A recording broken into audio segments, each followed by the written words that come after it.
Welcome, football fans. It's the SumerSports show live today. No Thomas Dimitrov. He has the day off, but we have some very smart voices joining us today for this one. We've got Shawn Syed from the Stats and Scheme podcast here at SumerSports. We have Sam Bruchhaus, who does Sumer Daily podcast. Hello, guys. So happy to talk some football with you today.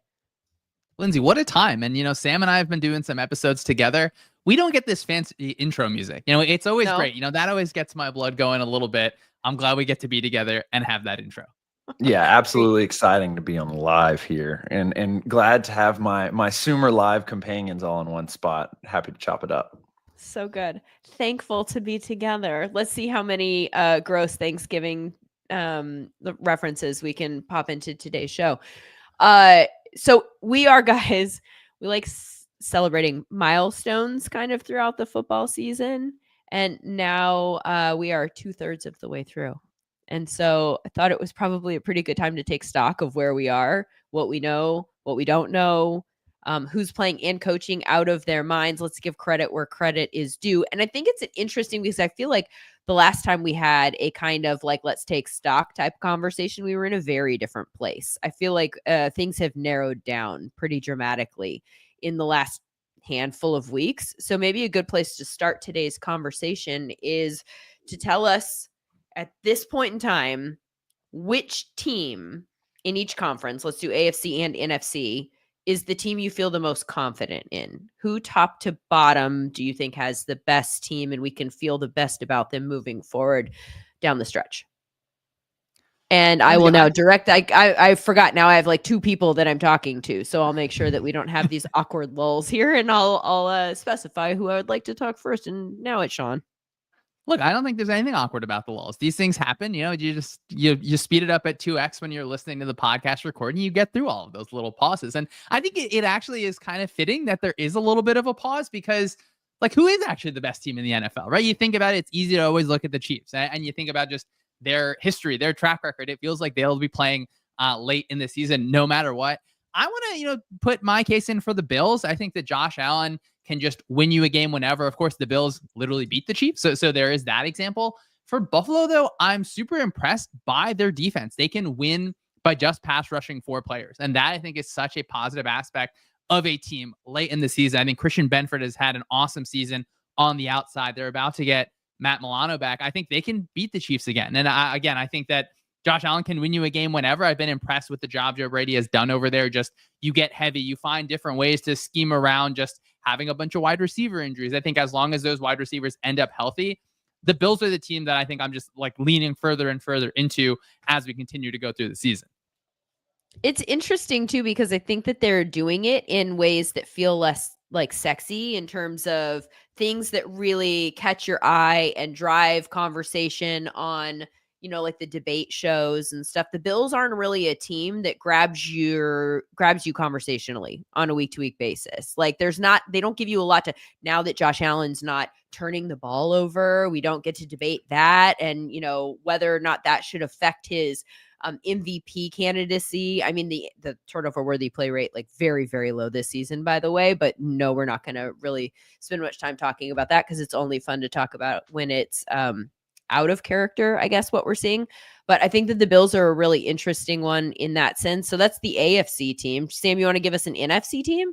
Yeah, I think this one's obvious. Yeah, the team I trust the most is the Lions. I think they're the best team that we've seen in quite a while, frankly. And before the year, me and Shawn go back and forth with all our predictions, and I cannot find the text message, but I had some just absolutely egregious, like 14 wins or bust for the Lions. And it's like really kind of looking like that at this point. Like they're in the top 10 in basically any metric you can pull up. Like their defense has really came into its own. Their secondary is really dominating. They made a, concerted effort to invest in young rookies out there in Terry and Arnold, and their safeties are playing well.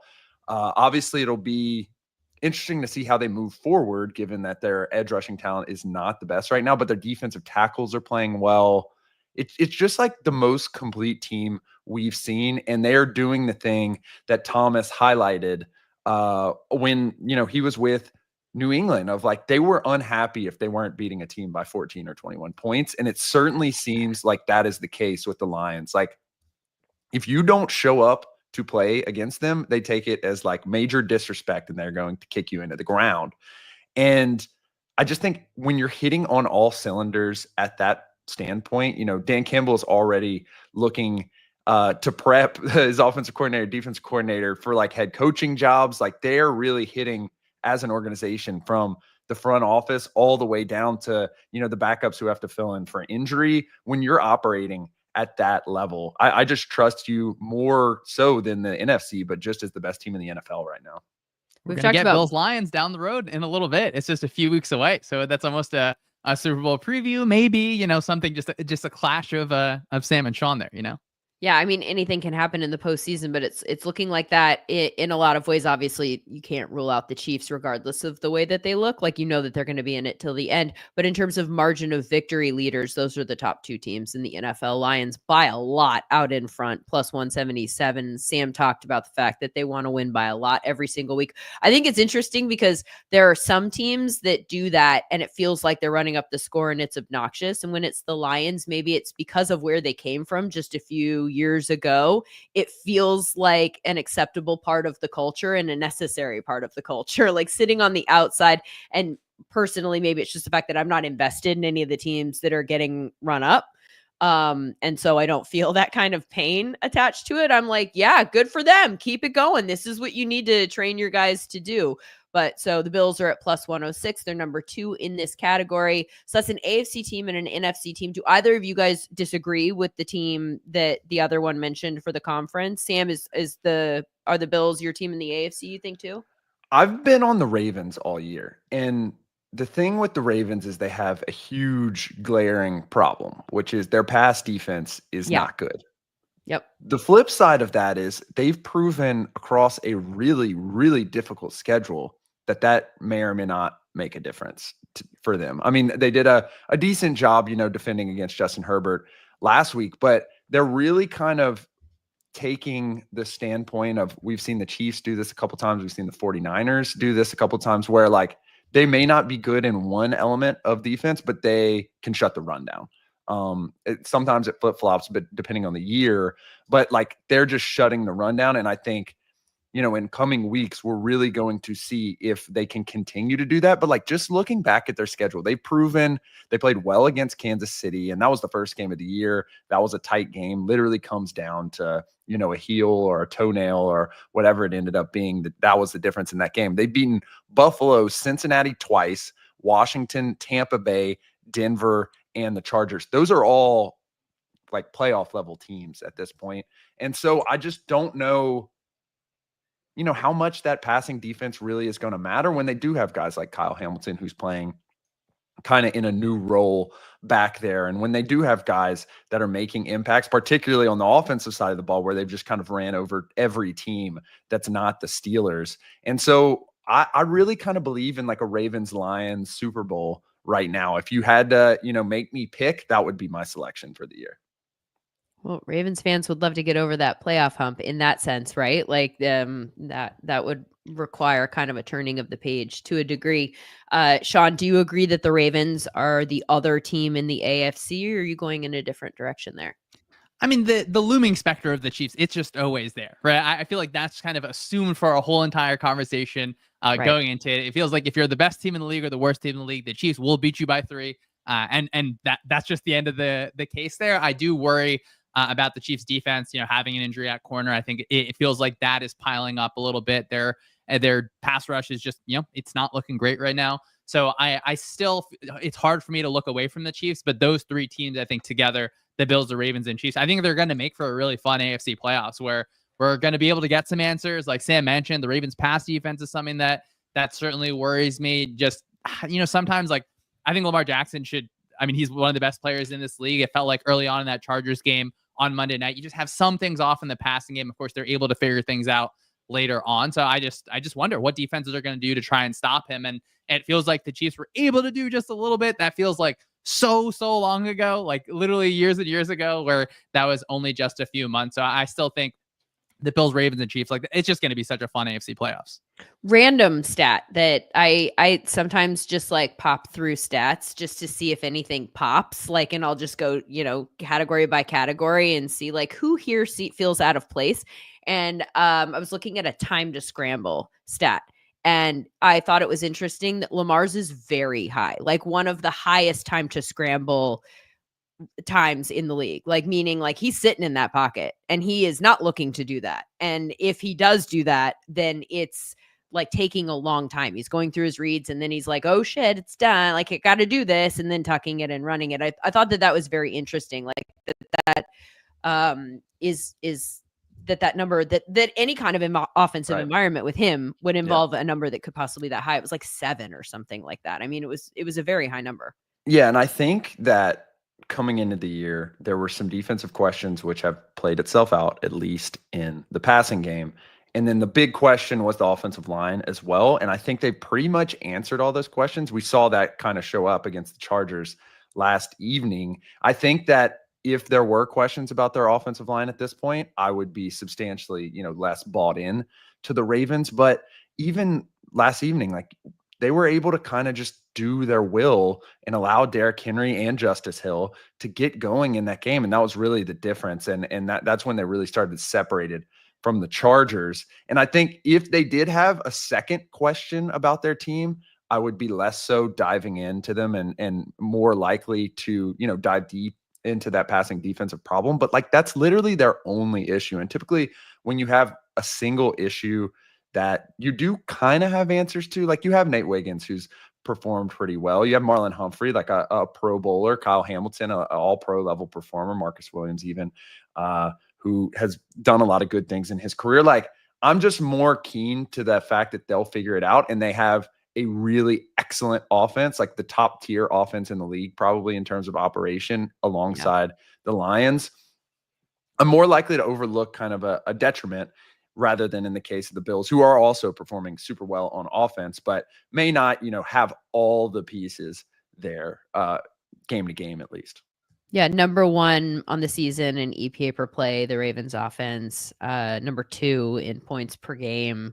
I'm in general a proponent of good offense beats good defense. And so in that situation, if you have an offense that is that good, then to your point, like, maybe they can find ways to score and just outscore anybody regardless of the pass defense. It is interesting, though, that the Ravens have such a glaring weakness that we can all easily identify. And I don't feel like that's the case for the Lions, which makes them the obvious team in the NFC. Though I would say, actually, if you're finding another team in the NFC, the Eagles have kind of risen to the top there as a team for me, where if it's not the Lions, then who? I would probably at this point in time point to the Eagles and suggest that maybe the Lions and the Eagles, and I guess the Bills fall into this category too. Like, the Eagles belong in that conversation of teams where I'm not finding a really glaring weakness either. What would it be if you had one, Shawn, or do you agree?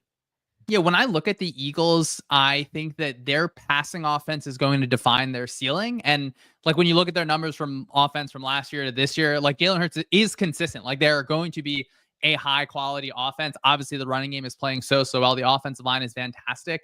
When I just look, on a play-to-play basis, some of the offensive, just like the designs that they have in the passing game earlier this season, they're just, felt a little uninspired. At the same time, when you have AJ Brown and of course Devontae Smith when he's healthy, sometimes it doesn't matter what the play is. Like, those guys are going to be open. They're going to be able to break tackles. I did see, on the film against the Rams, it felt like Kellen Moore had better concepts, or you're having just, more crossing routes or things just working in ways to, I think, better deal with more modern defenses. And I thought Hurts actually did play a good game. He looked a lot more comfortable and just continuing to improve on the little things. You get an under center play action, throwing the ball over the middle of the field, like Eagles fans just freaking out. Like, we finally have seen that sort of thing. I think the defense is just fantastic. Like, that's really been the big difference this year, of course, is their defense is so good. And I think is manipulatable. It's multiple. It's able to deal with the different problems that offenses have, to the point where now they're presenting problems for offenses. Of course, they had Brandon Graham, edge defender, get injured against the Rams. So their edge room is a little bit light, but really, I think like this team can make a Super Bowl. It's going to be defined by when you have to have it, when it is 3rd and 6, you're playing the Ravens next week, you're going to be in those gotta have it passing situations. You have to be able to convert consistently. I think Hurts has done a good job scrambling over the last few games when things weren't open, but you hope to just see more receivers, finding ways to get open, where it's not just, hey, tight one-on-one coverage, but it's within the scheme. Like, we have players running away from each other. So that passing offense for the Eagles is just going to continue to be something that I'm looking at. And their younger pieces emerging in the last few weeks in particular. I think Quinyon Mitchell, a name that really popped out onto a lot of radars in week 11 when he was going up against Terry McLaurin, and people were like, why did Terry McLaurin have such a bad game? And then the answer points to Quinyon Mitchell, and also the fact that Terry McLaurin's in the exact same spot, and so Quinyon Mitchell can luck him up. But that's neither here nor there. Sam knows that this is the one rant that I just can't give up this season is Terry McLaurin's usage, but whatever. Quinyon Mitchell. And by the way, Eagles, Rams, interesting, those two teams. I think that those are the two teams that I would probably study from a drafting standpoint that just nail it, right? Like, those are two teams that have really identified. I mean, the Ravens are obviously a very well-run organization. You could probably put them into this category too, but just in terms of identifying exactly what you need and nailing what you need in the draft, I would say it's probably the Eagles and the Rams. Hasn't really helped the Rams so much this year, though. Let's go to the next question that we want to tackle here. And is there a dark horse that we're looking at in the postseason? We're kind of talking about the teams that feel like the most obvious. Is there somebody that you could see rounding into form that maybe is in the postseason? We're not as excited about them right now, and or sitting on the outside of the postseason, the playoff bubble. And if this happens, then they become a really scary team. Who would you identify as that team for you, Sam? It's weird to call them a dark horse, and I'm not even going to do it, but people are looking over the NFC North teams, and I think it's just because Sam Darnold, other ones. Yeah, I think people still don't necessarily believe in Sam Darnold at this point, and I don't even think it's here or there at this point. When I'm looking for a dark horse playoff team, what I'm looking for is a really effective defense and a quarterback who can get hot. And Sam Darnold throws the ball really far down the field, and that's what he does well. And we've seen that work with Eli Manning. We've seen that work with Joe Flacco. And their defense is gnarly, and they have a really difficult scheme that can cause problems for people. The thing is, they've only lost 2 games. So they're not a dark horse. It's the same thing with the Packers. Jordan Love, we saw him get nuclear hot at the end of last season, and they've only lost 3 games. So I don't want to call them dark horses, but I just think they are overlooked to a certain degree. I think the true dark horse is the Miami Dolphins. Since week 8, since Tua came back, they're kind of the, oh no, I don't really want to face this team. Now, they haven't faced, the best teams on earth. They kind of, got over on the Raiders. They got over on the Patriots, but they're solidly above average defensively, which is kind of my worry about them typically in both EPA per pass and EPA per rush. And then their offense is for sure back 5th in EPA per play, 1st in drop back EPA. Tua has looked absolutely amazing. I know Shawn, it doesn't always pop up on the film, but there's just something that is working that is a sum of the parts of that offense, whether that's, Mike McDaniel calling in the plays to Tua getting the ball to Devon Achane or Tyreek or Jalen Waddle. And there's almost like a basketball, Golden State Warriors kind of mystique about this offense right now of we can't pinpoint exactly why everything is working so well, but it just is. And they're really smoking opponents. And I think if they can continue to build and sneak into the playoffs, particularly if the defense starts playing well as they've been doing, Chop Robinson continues rushing the passer, Calais Campbell continues his kind of resurgence as an older guy, it's going to be really fantastic to see how they compete in the AFC, where we kind of did note everyone does seem to have a flaw in the AFC. And I think they're uniquely advantaged to take, hold of those issues. They have an interesting rest of season schedule with the Packers this week. And then the Jets, a very winnable game. The Texans, who have been perplexing to me, to say the least. We need a postseason dissertation about what happened to the Texans and CJ Stroud this year. By the way, 3rd in offensive snaps when leading on the season. how is that even possible for a team that has the record that they have? I don't even understand. That was, again, I told you I like just look at random stats. This is what I do for fun. Then they've got the Niners, going back to the Dolphins schedule again. And I mean, maybe by week 16, the Niners will be healthy again, and that'll be a tough matchup. At the moment, not so much. Cleveland Browns and then the Jets. So it's not a tough schedule for them to get back in this race outside of this week's game against the Packers. So you might be onto something there. Shawn, who is the team that you would point your finger at and say, like, watch out for them? I think that it has to be the Packers. And I agree with Sam, where it's like, it's hard to call them a dark horse. You have 3 losses on the season. Are you really a dark horse team? But just thinking about what Matt LaFleur has done with the run game there has been just phenomenal. And I mean, I want to bet on a team that has a coach that can game plan you to a win and a quarterback that can catch fire. And I think that Jordan Love, even at times, you get a little bit of up and down play this year. I think they absolutely can catch fire. Their defense, I think I maybe haven't loved in the same sort of way. I think that they can continue to improve. And just thinking about some other teams, like, do I think that the Bucks are gonna, have like make a ton of noise in the playoffs? Maybe not. I still feel like they can win the NFC South, though. I still feel like even though they're a game behind the Falcons have beat them twice. That feels like a team that's gonna kind of continue to go forward. And then just giving a little bit of love to the Broncos there, where that's a team that maybe I wouldn't love to play them just because their defense can really put you in a bind. They can frustrate you with their pass rush. The offense is sort of contained. It feels like Nix is really improving there, and Sean Payton is getting more comfortable with him. Nix is getting more comfortable with Payton. And when you have good offensive line play, like, he can keep his time to throw down. He can scramble to get a third down. Not playing perfect, like not playing excellent, but I think doing enough where it feels like, hey, you get into a little bit of a fight with the Broncos and maybe you're not the happiest team in the AFC. Yeah, a few stats there about the people that we're talking about. Jordan Love has the highest drop rate in the last month. 11% of his throws. Saw a big one with Christian Watson too this week. Oh, yeah. Well, yeah. Yeah. He also has the second highest check down rate in the last month. That might not be, here or there, but interesting nonetheless. I do think that the Bucks are an interesting one, but maybe it's just the offensive side of the ball. But we did that with the Ravens too. But but unlike the Ravens, the Buccaneers aren't particularly good at anything on the defensive side of the ball. And the Ravens are very, very good against the run and then have a deficiency against the pass. The Bucks are so interesting to me though, because they so like in the NFC South, you've got the Falcons in first right now at 6-5. But they've been outscored on the season by 30 points. The Bucks, who have one less win and one more loss, are plus 36 on the season. They're like things that point to it being schedule related, but they're a better team. They're one of the top offenses in the league in terms of EPA per play. Baker is playing out of his mind. And maybe this is partially like, I'm straight up rooting for Baker at this point. This has been it's Thanksgiving week. One of the things I'm most thankful for is that Baker found Liam Cohen or something like that, because it's just, we're seeing Baker be the guy that I think we all kind of had hoped that he could be when he came into the league. And he's doing it in an adverse situation. In terms of the wide receivers going in and out of the lineup, and he just continues to get it done. He's also having some help in terms of the offensive line with the lowest pressure rate allowed in the NFL, 24.6%.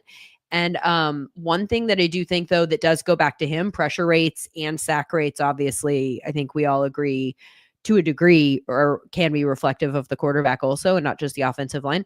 But the time to pressure and the time to throw for the Buccaneers offense is exactly the same number. And I think that points to Baker reading the situation, having a feel for it, knowing when to get the ball out. There are so many different things, I think, this year that I've been so impressed with.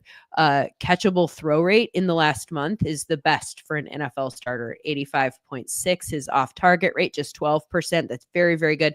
And he hasn't taken a single sack that was his fault, according to the Fantasy Pros data suite. Other quarterbacks that have not are Burrow. And this is in the last month, by the way, not the entire season. He's, I'm sure, taken one or two. Burrow, Cousins, Herbert, Richardson, and Stafford. So anyway, that's my Baker rant or rambling of random stats that support him. So it's a copycat league. We know that. What have you seen so far Shawn, that is most likely, in your opinion, to start popping up elsewhere? I think when you look at some of the things that the Packers do in the run game, that feels like something that teams are just going to have to continue to learn from. Where the Dolphins last year, you're going to see Tua spinning around in multiple ways. You're going to see guys running in every direction.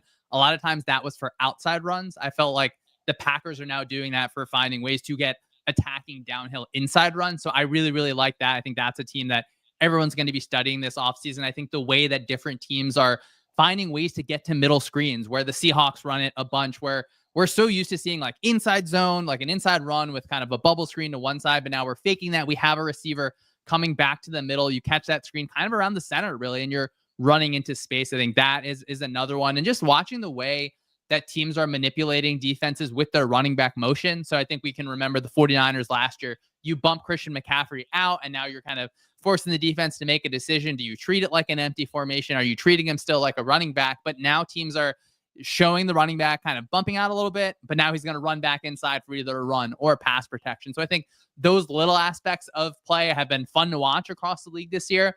And it feels like those are the things I think that people are going to take on the offensive side. And then on the defensive side, of course, last year, everyone wants to study the Vikings, just find different ways to kind of attack that B gap, that area between the guard and the tackle that teams really want to continue to find ways to run to.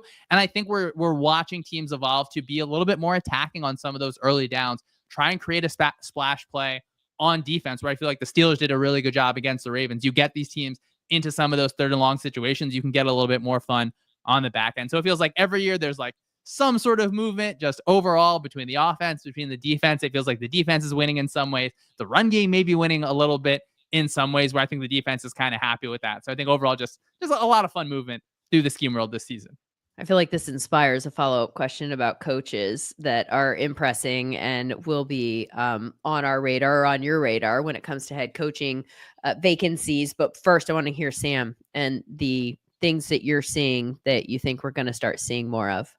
Yeah, I totally agree with Shawn in terms of the run game. The spin stuff, we've seen that go all the way down to the college ranks at this point and back up. Obviously, there's a lot of interplay there, but Steve Sarkisian has started doing a lot of that. Then the Chiefs copy it as well. I think the Packers and the Dolphins are doing it at the highest level. But talking about, attacking the A and B gaps, and kind of the Eagles really investing in gap scheme runs, the Commanders have also done a ton of gap scheme runs as well. And so how are you going to stop that? And you look at kind of some of the best defenses in the league. They've really built through the middle. I think the Lions have done this the best. Alim McNeil is playing fantastically, and you kind of look all over the league. Miami Dolphins, again, I noted that they've been a better defense. Calais Campbell was the addition for them. The Indianapolis Colts, they're an above average defense as well. Grover Stewart and DeForest Buckner, they're led by those two guys, and just Pittsburgh Steelers even as well. Hayward having a better year. And it's just like, these defensive tackles have began to grow in value year over year over year. And we're starting to see them get drafted higher and higher and higher and be considered a premium position. And, me and Shawn were talking about this the other day. We love interior line play. It's just so interesting to see how these defensive tackles have become so valuable. Jalen Carter is playing virtually every snap for the Eagles at this point. And I think we'll probably continue to see that happening, particularly as some of these guys coming out of college are, 3-4 snap a series players.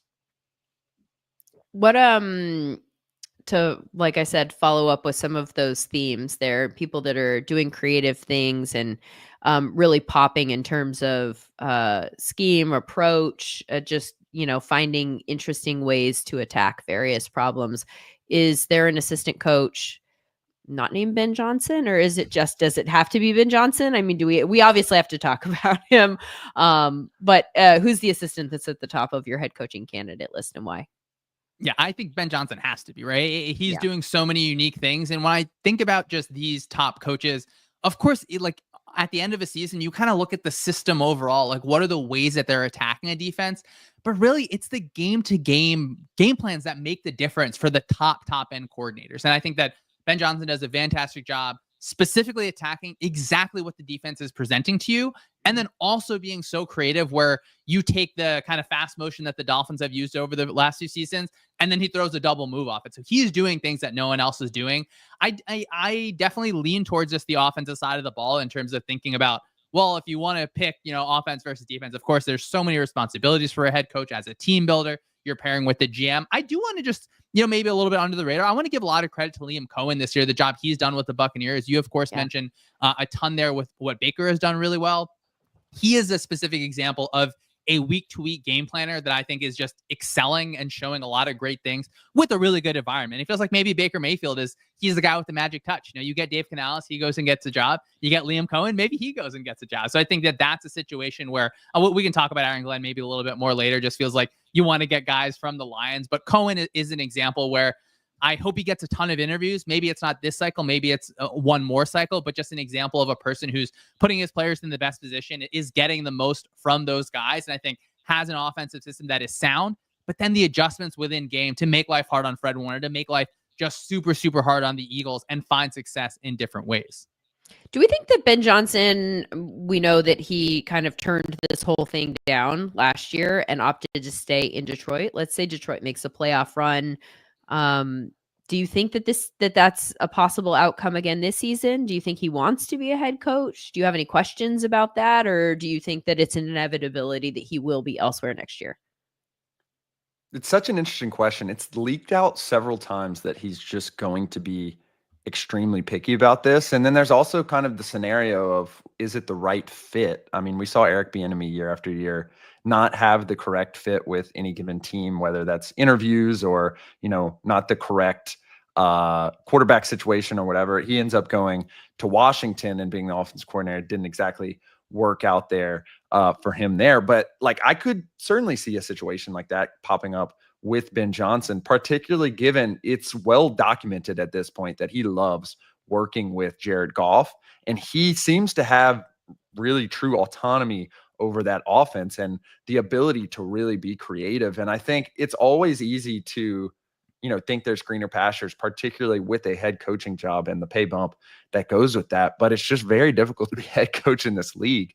It's a tough position, and naturally you'd be going to a team that does not have their stuff together to a certain degree. And the Lions seem to have literally everything together right now. And so I could definitely foresee him, waiting for someone to perhaps retire or something like that, then going and jumping and taking a job like that. It's just so tough because if there is any year to take advantage of that, it seems like this is the year for both of those Lions coaches. I mean, who do you think that what is the most attractive opening? Because I'm putting Ben Johnson, for me, in some ways this makes sense, in some ways this doesn't. I kind of see the Bears as it's not open yet. I understand that. If that job becomes available, then I feel like that is an attractive job. And I know that some people don't see it that way because of the Bears' history of, what are we talking, curses or something stupid like that. But I feel like Caleb, especially what we've seen in the last couple of weeks, kind of looking more confident and comfortable. It's looking more like, oh, this is the guy that we thought that they were getting, and it's fine. They did get a guy here and we can work with this. I mean, it's different than Jared Goff, certainly. And I don't know if stylistically he looks at what Caleb does and goes, yes, this is what I want to do. But it feels like there are so many pieces there. The defense in Chicago has a lot of really good pieces. I mean, you've got all those, you've got DJ Moore and you've got Rome Odunze, and you have some issues on the offensive line. It needs some help, but I think it feels like for people like us who are really interested in roster building, it feels like an easier fix than their record might suggest in terms of adding a few pieces in the offseason. And so I find that appealing, but I don't know if he's going to want to go within the division and start his head coaching career against the Lions. Right. It's tough to identify these head coaching roles because you go in, let's just take it from the draft. Everyone said the Bears are in the perfect position to host a young quarterback, because they've added Keenan Allen. They already have DJ Moore. They go ahead and draft Rome Odunze after that. And it just hasn't necessarily been perfect, which is interesting looking at the Commanders, because the Commanders pretty much turned over every single thing about their offense and their defense and their head coaching staff and their front office, except for Terry McLaurin and Brian Robinson and Sam Cosmi. And that's ended up being at least more fruitful to this point than the Bears situation. I think it's just tough to know, and you gotta identify really what ownership is going to do and how they're going to, support you. I think that's something that could definitely be something that, the general fan may not identify, but I think it makes a huge difference in those coaching and general managing circles. And that's why I'm like, it's so hard to gauge what would push it over the line for a guy like Ben Johnson, because he's clear he has total alignment with his goals at the Lions. And I just don't know what scenario that would involve for any given team. How do you see this one, Shawn? I think it's certainly going to depend just on what the openings are. I think, like, if you remove, is this job open or is this job not open? I think about the Lions as being a spot with an awesome offensive line. I do think the Lions can do so much with Johnson because of that offensive line. Like, the only offensive line that rivals that is the Eagles. Is that job going to be open? I just probably don't think so. The way that the Eagles have been playing, I think that it feels like there was some reporting about his interest in Chicago last year. I think that it makes sense. I think he probably wants to be a head coach. Obviously, we're just sort of guessing. I just hope that if he comes back, someone throws a bag at Tanner Engstrand, the passing game coordinator there. Like, we're going to continue to find ways to just try and pull things from Detroit. You're going to try and get Aaron Glenn as your head coach. You're going to try and get their team building process, some of their front office people in your building. I mean, take the guy that's talking to Ben Johnson all the time, the guy who's pretty much the OC and waiting there. Of course, maybe Engstrand wants to keep on staying there, but like, we're going to have openings this year for offensive coordinator positions. Maybe you can make a good pitch there where if Johnson, somehow does return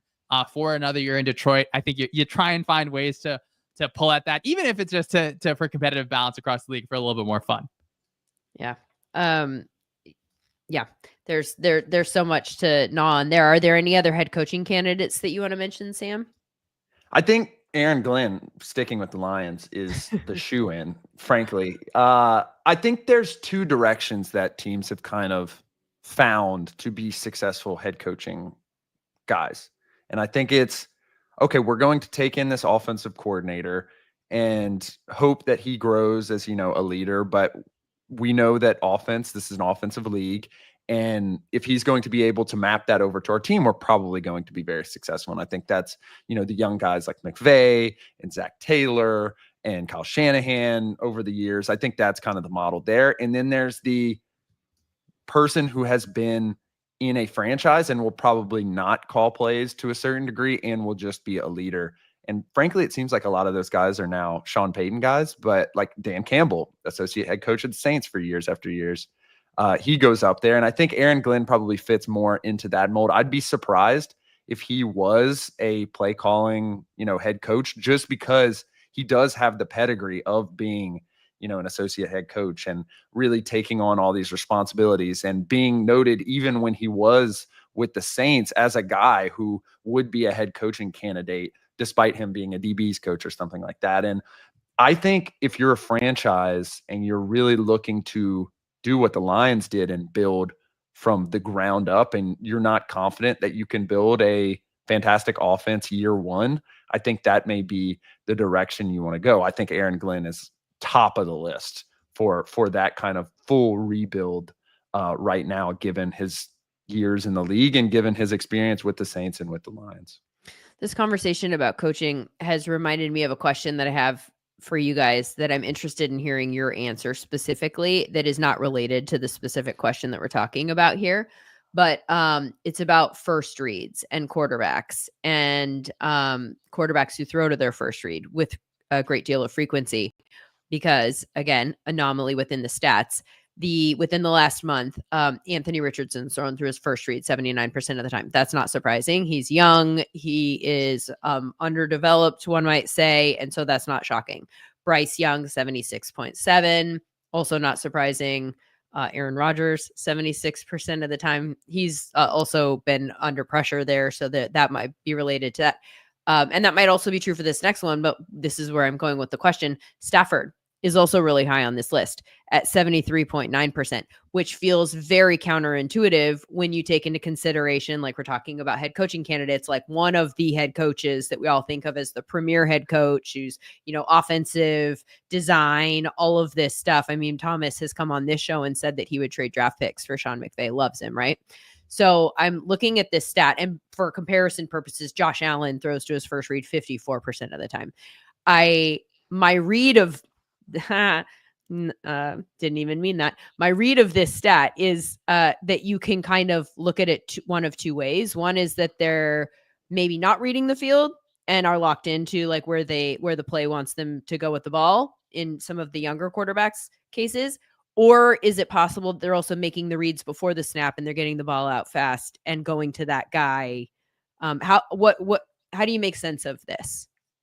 I think John. First read, like it's an important to me when I'm looking at it, like, okay, like wide receivers are really at a certain part of it. I think it's too hard to just give like a blanket answer for quarterbacks. I think that like we shouldn't look down too much, just that like, oh, the first read is open, I'm throwing that, right? So I think that there's an aspect of that is totally fine, like that I don't have a problem with. I do think it goes back to like you do got to watch the film. Like you got to see, is this player going through a process? Like for Stafford, for example, like, yeah, Puka Nacua is going to be the first read just on a ton of plays. Cooper Kupp is going to be designed to be the open receiver on a ton of plays. Justin Jefferson is going to be your first read on almost every concept for the Vikings. I think Kevin O'Connell does a phenomenal job there. I think it's okay at times when you have that.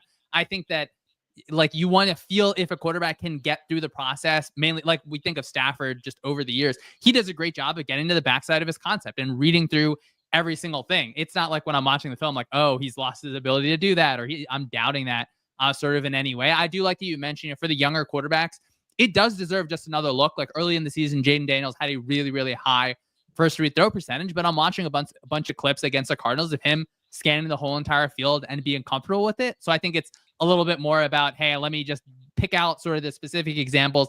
Am I seeing that skill set, be able to continue to grow? For the Anthony Richardson example, the Colts and Shane Steichen are going to have a lot of like shot play designs. Like that is going to be a big part of their offense. So I guess I don't knock him. What I want to see is obviously, you see the accuracy just like his overall process when he's moving his feet from 1 to 2, is that feeling a little bit more comfortable? So I think that the first read stat, there's a ton of value in it. I think it tells you a lot just about a different thing. I think that I just don't want to equate a quarterback throwing to their first read a ton as like, oh, this quarterback can't do it. Now, I do think there are examples where maybe your first read rate is really high and you actually aren't comfortable going through the entire process. But I feel like offensive coordinators want to scheme a primary receiver open, and we should give, I think, credit to that a little bit as well. Right. And the key here, which has fascinated me, is Anthony Richardson, when we're looking at our advanced metrics, our tracking metrics, our decision-making metric is based on the optimal player in terms of expected EPA on that play. And Anthony Richardson's one of the best players in the entire league in terms of decision-making. He just has not been accurate. He hasn't been able to hit the guys, which, reps, young guy, I don't really know what's going on there. But I think that's because Shane Steichen's doing a good job of saying, I know that this guy should be able to make these throws, or at least has the arm and physical talent to make these throws. Let's make this the first read. Shawn did a great job of highlighting Kevin O'Connell. Kevin O'Connell is on wax, having said, I am going to make Justin Jefferson the first read as many plays as possible, and you are going to have to stop that. Have fun. And so, like, same thing with Puka and Cooper Kupp over there in LA. The thing that I get concerned about is when you get into the playoffs and it's kind of clear that you cannot create outside of that. And that's why I'm a little hesitant about, the Denver Broncos, for example, because sure, Bo Nix has been playing really well, but his wide receivers have also been playing really well and getting open fairly quickly. And when I was going back and looking at some of his games, a lot of his big throws in terms of, the throws that were gaining a lot of EPA, not necessarily like the calculation of big throw, were to wide open receivers that were totally schemed up by Sean Payton to Vele or Cortland Sutton. And so that's where I start to kind of get worried about those median to bottom level guys who will pop up and have a couple good games in a row, but it's just unclear if that's them or if that's just, talent or matchup or something like that. And that's not going to be something that you can overcome in the playoffs when everyone is locked in on exactly what is supposed to be going on. Those are all really good points. And I guess the answer to a degree, like which you guys really well articulated, it should have been more obvious to me that like if you have a good coach, you're going to scheme those guys open more consistently. And it's never a bad thing if you're getting the ball to the person that you ideally want to get the ball to. And you do see those motion rates for like the Dolphins that are very high, and then the Rams also. And so, finding ways to get those guys the ball in space early in the play is probably a big part of that. Let's talk MVPs. We have a third of the season left. Who at this point in the game would you give your MVP award to, Shawn?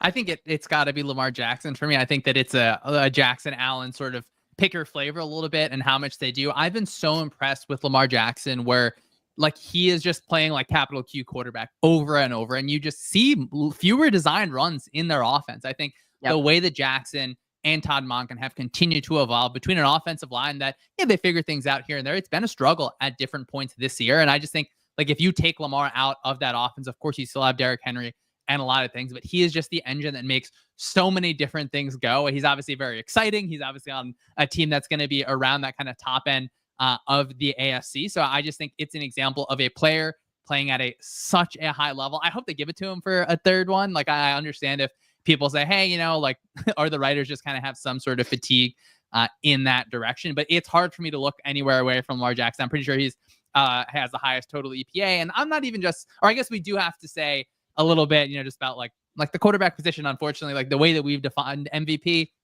it does push in that direction. But this is a year where I feel like Lamar Jackson's also just always the best player on the field. So it feels like a good example where we can give him a lot of love there. Yeah. I love the fact that you highlighted how little it has to do with what he's doing on the ground. Like this is the year where I hope that everybody has been able to zoom out. I mean, there's just no clearly what he can do on the ground is very, very beneficial in terms of how you can approach this team defensively. Putting Derrick Henry in the same backfield is just like insane. You have both of those threats coming out of the backfield at all times, but they've really, really like, if he has not established for you yet prior to this season, what a good quarterback he is, like in terms of just the passing game and, picking up passing yards. And like I said, not looking to scramble. And like, it's all been there this season. He's just such a well-rounded and thorough, like he's crushing this year. I think I'm with you. Sam, who's your MVP? Yeah, I have to agree with Shawn. Lamar has been fantastic. And it's just so funny looking back at Todd Monken in the Georgia days where he was making it happen with Stetson Bennett. And obviously they have a big talent advantage. And then what he's been able to do with Lamar Jackson, it's strange because Lamar Jackson did win an MVP, prior to being with Monken. And now it's like I wouldn't say he's a completely different player. It's just the same player in an absolutely different stratosphere. And it's been so fun to watch. I think Josh Allen is right behind. I could totally see the Ravens dropping a game or two at the end of the year and Josh Allen vaulting in that position. I will note that I think that Josh Allen has done more with slightly less. I mean, he's had wide receivers in and out of the lineup. Keon Coleman's missed games. He had Amari Cooper traded, then hurt. Khalil Shakiri's, for the most part, been there. Kincaid's been hurt. They don't have a primo running back. James Cook is very good, but they don't have a Derrick Henry back there. It's just been interesting to see him pretty much carry a team at this point. And us just expect it, especially what we saw years ago when he was a young rookie. The person I do want to note who is like the people's MVP, I guess. Are you going to go there? No, I'm not. I'm going to say Okay. Joe Burrow is having an MVP type season.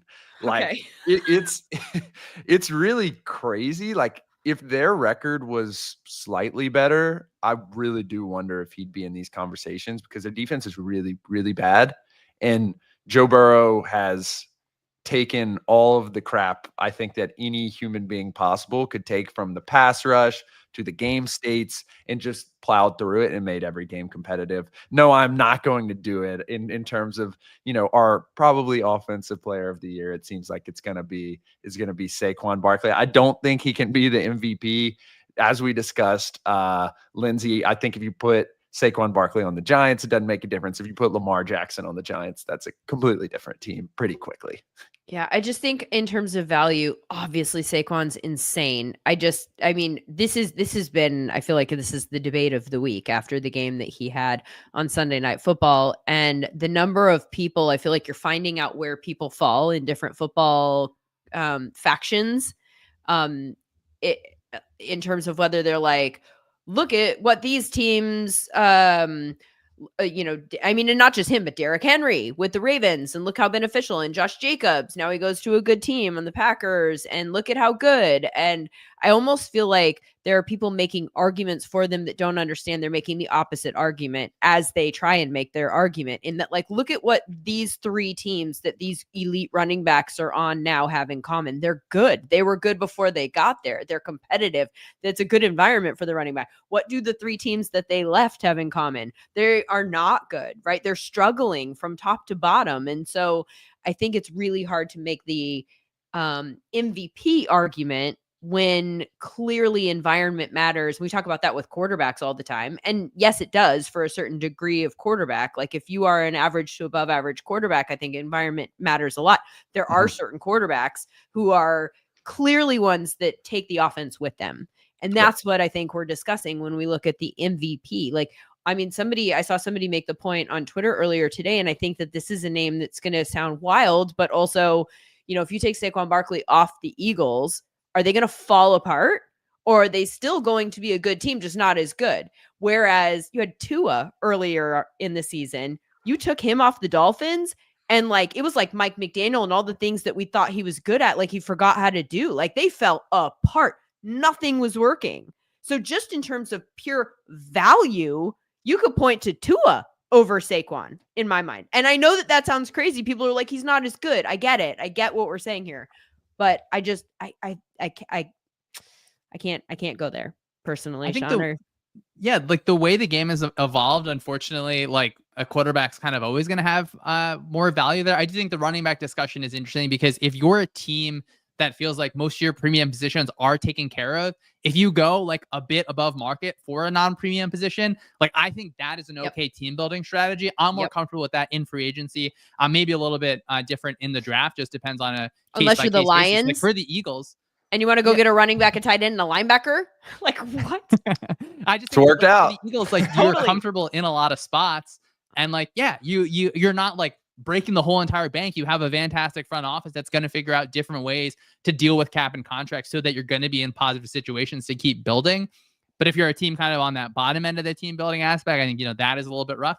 But guys, I mean, don't be a bunch of spoilers of fun. Like we're not allowed to appreciate Saquon Barkley. Come on, I mean, if I was to give the MVP, we split it in 5, give it to the Eagles offensive line. But I think we're allowed to give Saquon Barkley a little bit of love. Yeah. Like, have someone throw a vote his way this season. Yeah, but and nobody's taking anything away from Saquon Barkley. It's just specifically the MVP. It's the like Saquon Barkley is an incredible running back. We're talking about how valuable that is in terms of elevating an offense. And I think we have a long history in the last few years where these running backs are concerned. Josh Jacobs didn't look good on a bad team last year. Like we were questioning at the end of the year. And this actually starts a different conversation that I think is one of the biggest question marks I have with evaluation right now. And that is, how do we evaluate running backs in terms of like being able to take them out of their environment and still having a clue? And I think that's the thing that nobody in the advanced stats, like there aren't any stats that are perfect in terms of doing that, because all of the rushing yards over expectation, EPA, all of that tells a story about the offense where running backs are concerned more than most every other position, because all of those guys had lower advanced stat numbers last year, to the degree where you go, I don't know, are they just over the hump? Are they not good anymore? Or is it their environment? And I think in those 3 examples, we now have answers of like, it was the environment, it wasn't them. But that leads me to question how we can, I mean, and Shawn Clement has said on this show before that those numbers specifically tell a story of an offense. So like in the Bucs case, for instance, maybe they help us tell a story about Bucky Irving or Rashad White, because they're in the same environment, although they're used a little bit differently. And so maybe that's not even true. But that's one of the questions that I feel like we need to find a way to answer in the next couple of years. I wonder if there's like a little bit of an inefficiency where it's like those examples where it's like a running back who maybe at this point in their career, like the last few seasons haven't been as good as their whole entire time. And just it's like, hey, like the environment, the offensive line is not good enough. You're a team that has that offensive line. You can bring that player in and get some of that just value in different sort of ways. So I'm interested to see what lessons the league learns, because I could see, a little bit of a blow up in the market that maybe bites teams a little bit, because like not every situation is going to be like this, even though it feels like you get 3 exceptions to maybe the rule. So I think it's going to be fun. Like the Giants have Tyrone Tracy. Like he's a good running back. Like I think it's a great example of like a team at a point in their team building process where you kind of unfortunately have to move on from that player just based on like where you're getting things elsewhere, and you get a decent bit of value. So I just think it's going to be really fun to see like who's going to learn from this. What are they going to learn from it? How high is Ashton Genty going to go in the draft? Like what are things going to look like, I think, for some of these teams going forward? Yeah. And I want to highlight 3 of the situations where people added where you don't necessarily consider it a primo edition, but like we're considering the Derrick Henry and the Saquon Barkley premium editions because they're playing like premium players. And the thing about running backs is, within the season, or I'd even venture to say, 3 or 4 weeks in, you can tell if a running back is hot. The issue is, and the reason why they are so unpredictable in the markets and why their value is so depressed is because you don't know what's going to happen year to year. And so you look at Christian McCaffrey, who was extended / restructured this year to continue making him one of the highest paid running backs. And he missed half the season and he hasn't been performing well. And it's really, really hurting the 49ers at this point. And then also you look at a true addition. The Texans thought they had something, given they had CJ Stroud, offensive rookie of the year last year. They go out and get Joe Mixon. And I think Joe Mixon's performed as a good running back, but it has made like negative, like it has not been good by any measure. He's deep in the EPA per rush rankings. He's like throwing his helmet on the sideline. There's clearly a lot of frustration. And I think that may chalk itself up more to the offensive line than anything. And I've said it over and over, and it's so funny. Whenever teams, even if it's not intentional, build through their offensive line, the running backs typically come. Like you look at the Saints back in the day when they had 3 or 4 Pro Bowlers on their offensive line, then all of a sudden Alvin Kamara is one of the best running backs in the league. You look at the Dallas Cowboys when they had all those lovely running backs as well. All of a sudden DeMarco Murray is one of the best running backs in the league. And so it's tough because the running back position is super flashy. And, we love great running backs over here. We love the history. We love going back to the Earl Campbells and all those guys, Walter Paytons. And like, it's obviously a premium position from a marketing standpoint, but it's just not a premium position in terms of the predictability of it. And it's like kind of sad. Like, I don't know what rules you could change at this point to make it more premium, but I totally agree, Shawn. Like when these guys get hot and they start playing well, it's beautiful to watch. It's just like one hamstring injury away from completely looking different, not only this season, but for the rest of their career. Are there any running backs that are going to, and I'm putting you on the spot here, and you might not know off the top of your head, that to follow through on what Shawn was saying, like our team's going to overreact to this? How are the running backs going to get paid this offseason? Are there any good running backs hitting free agency this year that we can kind of track and see if that happens? Like Nick Chubb, I think, is due to be a free agent, but nobody's going to overpay him at this point in time. Well, I mean, or maybe I'm wrong, but like we're coming off the injury and we haven't really seen that much efficiency. I'm not sure that I'm seeing other big names like this past year in terms of free agency at the running back position. Felt very anomalous. Yeah, I think the overreaction is going to come in the draft with Ashton Genty. And the weird thing with Ashton Genty is he's a high volume player at the college level and he relies heavily on yards after contact. And what's really interesting to me is you look at the most notable scenario that's been like that in the past, and by the metrics, again, perhaps a different scenario, but it seems like they're kind of used interchangeably by Zach Robinson. Tyler Algier has had a better year than Bijan Robinson at this point. Now, Bijan adds all kinds of other stuff in the passing game. He's a fantastic pass blocker, but like Allgeier's having a fantastic year, and I'd rather have 2 great running backs than one. But if you're going to go up there and with the 5th or 6th pick, draft Ashton Genty, you're losing out on a lot of surplus value. Now, I want to research this so badly. Perhaps an off-season project for me, but like sometimes I think surplus value is a little overrated, particularly like what situation you're given for a team. Like Jared Goff, probably not going to supply a ton of surplus value for you at any given point in time, but he's also just a good quarterback. I'd prefer to have a good quarterback than a bad quarterback. I think it is a little different in the running back room where if you're a mid-level team or down, it does not make sense for you to draft Ashton Genty and think that he's going to make this massive change. And I think, frankly, like not to speak out of turn here, but the Giants drafting Saquon so highly, I think that probably put them in a bind, 4 years ago or 5 years ago, rather than, just last year as it was highlighted.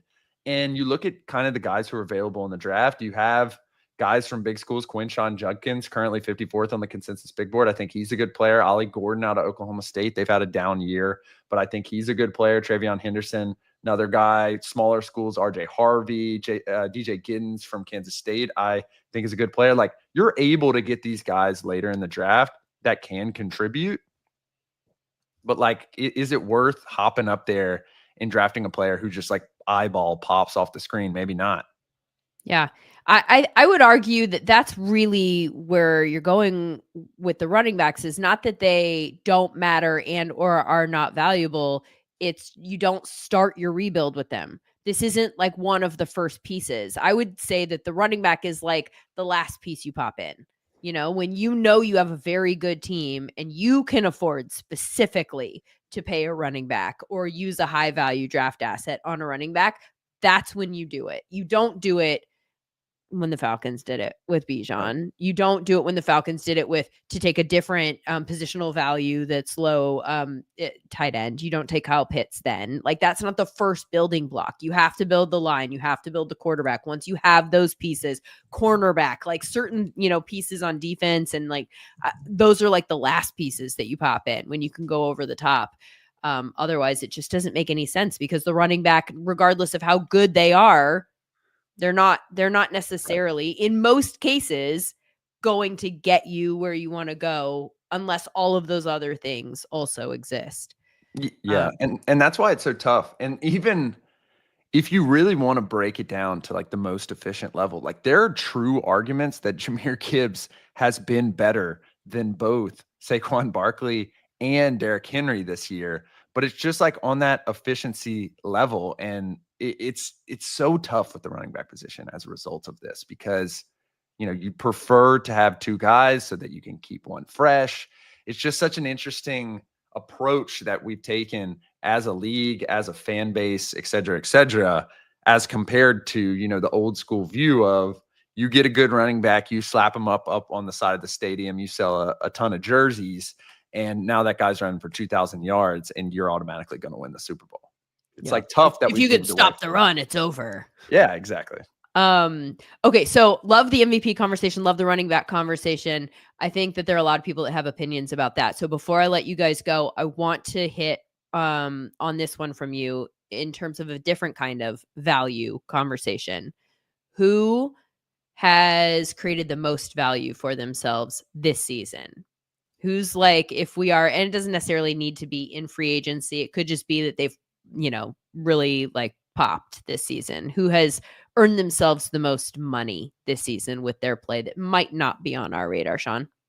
I mean, can I give my guy Mekhi Becton just a ton of love, right guard for the Philadelphia Eagles, where like once you become an Eagles offensive lineman, like your stock just gets to go so high because you're playing with such a good group and awesome coach in Jeff Stoutland. I just think considering a player who was a former first round pick to like your office team, like you're going down, you're going down the hill, and then for him to be in a spot where I'm watching the film every week and I'm like, this guy is throwing people out of the club. Like he could be an Eagle for such a long time. I think the way that he's playing. So, when you look across the board, maybe not the individual player that has just like earned himself the most dollars, but I just want to give a lot of love there for a player who coming into the season, just people, I think, and me included, just not sure. Like, what are you going to see from that position? Hasn't been perfect all the time. I think the Commanders get him a few times, just like stunting away from him and things like that. But we talk about the Eagles multiple times on this show. We talked about the running game multiple times on this show. The offensive line there deserves a lot of love. And I think Becton being a player we're just not sure what to see from him this year for what he's done. I just want to give him some credit there. So when we see come award season that Mekhi Becton gets one comeback player of the year vote, we'll know that that's Shawn's. Sam, what about you? Absolutely. You gotta give the guy some love. I keep thinking about like what you expect from individual players going into the season and to see where he is at. Where Lindsay, I'm watching these clips and like I don't even know what to say about some of them because on some of these huge Saquon runs, it's just such beautiful blocking. Obviously, Barkley having just great vision, great agility, but watching what they're doing up front, like that's what makes this team such a legitimate contender in so many ways. Yeah, I also forgot that you can't vote for people who just were bad before for comeback player of the year. They've clarified that. Sam, who's your most value added to his portfolio this season? Yeah, we have Aiden. But by the way, Aiden with a pretty good comment here. Yeah, he's coming in saying Ronnie Stanley. Like, I really can't say enough about that Baltimore Ravens offensive line. I think not only have they created value for themselves, they've turned the Ravens into what we now see. This was looked at to be a weakness at the beginning of the season and like a major problem for this team. Great call out by Aiden in terms of Ronnie Stanley. I'm looking at what the market was last year for the wide receiver position. And you have Justin Jefferson at the top, and I think Jamar Chase is going to drag that upwards, but that's not really a surprise to me. But you're looking at these kind of 10% of the cap guys, Devontae Smith, Nico Collins. I think Nico Collins, if it were to come back around today, he would be over the Brandon Ayuk contract almost for certain. I think he's created a lot of value for himself. And then kind of in the corollary to that, I think T. Higgins has created a lot of value for himself. Like, the man has been unstoppable when he is on the field. And I think, I don't want to call him out, but I know you're a little bit more hesitant when you do have a contract situation coming up to be off the field. Like, I don't think that was the case. I think the man wants to play. But like, if that's not going to be a problem moving forward, this is a guy who is going to command a lot of money from the Chargers open market. I would love to see him with the Chargers. I'd love to see him with the Patriots. Yeah, Shawn, man, y'all are yes. Okay. Yes. Drake deserves Drake deserves wide receivers. He's earned it. Yes. Okay. Yeah, but I mean, there's so many teams that could benefit from a wide receiver one. And I think T. Higgins has massive usage from Joe Burrow at this point. Like, there's no doubt to me, maybe if you're considering that, teams aren't going to bracket him when Jamar Chase is on the field, but like, we saw the Ravens literally being like, no, we're actually just going to double both of these guys. Like, that's what's going to happen. They were still making plays. And so as a result, I think as a corollary of the wide receiver market and these guys who have previously kind of been in these, wide receiver 1, 2, 3, et cetera, like the Texans were, show out when they're all by themselves. And then T. Higgins just playing really well. I think we're going to see him probably jump from,